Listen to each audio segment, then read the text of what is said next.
Frankly বলতে একদিকে বাণিজ্য সম্মেলন এবং অন্যদিকে মানে এটা হয়তো তৃণমূল কংগ্রেস বলবে এত ছোট ছোট জিনিসকে রিপাবলিক বাংলা এত বড় বড় করে দেখাচ্ছে, কারণ অলরেডি বলা শুরু করে দিয়েছে।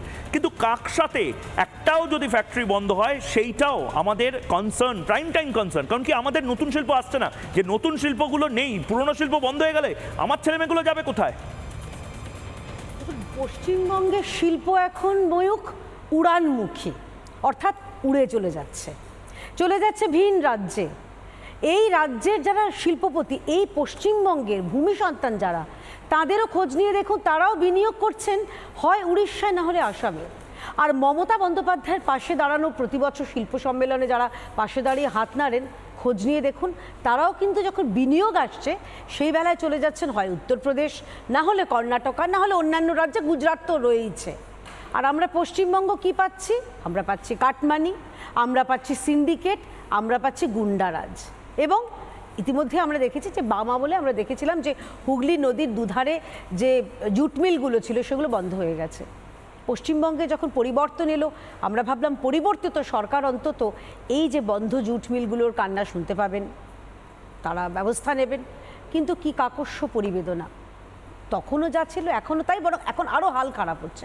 এখন শিল্প তো আসেইনি, বাদ দিন শিল্প তাড়িয়ে দেওয়া। আপনি চিন্তা করুন তো, মমতা বন্দ্যোপাধ্যায় কিসের পোস্টার গার্ল? শিল্প তাড়ানোর পোস্টার গার্ল। মমতা বন্দ্যোপাধ্যায় রাজ্যের কিসের পোস্টার গার্ল? দুর্নীতির পোস্টার গার্ল। এবং যে রাজ্যে যদি একটা ব্যবসা করতে গিয়ে যদি দেখা হয় যে এত বিশাল শতাংশ কাটমানি দিতে হবে, এত বিশাল দুর্নীতির খপ্পরে পড়তে হবে, কে সাহস করে আসবে ময়ূক?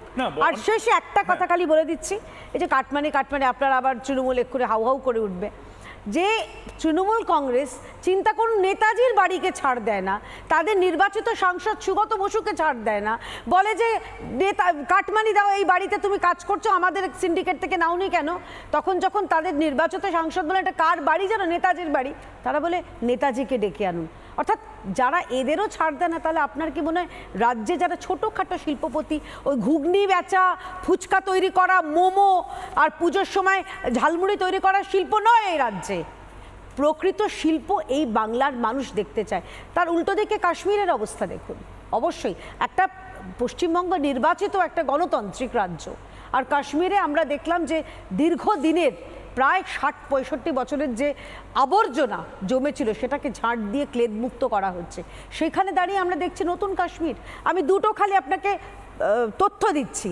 প্রথম হচ্ছে কাশ্মীর, জম্মু কাশ্মীরে এই মুহূর্তে দাঁড়িয়ে ৮১% সিভিলিয়ানদের উপর আক্রমণ কমে গেছে। তাও আপনি এখন বলবেন রাজৌরি, নিশ্চয়ই হচ্ছে, এগুলো তো অস্বীকার করার জায়গা নেই। ৭০% কমেছে এই সন্ত্রাসবাদী হামলা। আর এই বছর 2023-এ মাত্র 7টা স্টোন পেল্টিং অর্থাৎ পাথর ছোড়ার ঘটনা হয়েছিল। মানে আপনি 3 বছর আগে যেটা ছিল 150টা। লজিক দিয়ে বোঝানোর চেষ্টা করছেন যে কাশ্মীর এখন অনেক ভালো জায়গাতে রয়েছে, বাংলাকে আতঙ্কিত করবার মতন মানে একটা জায়গা তৈরি করছে না।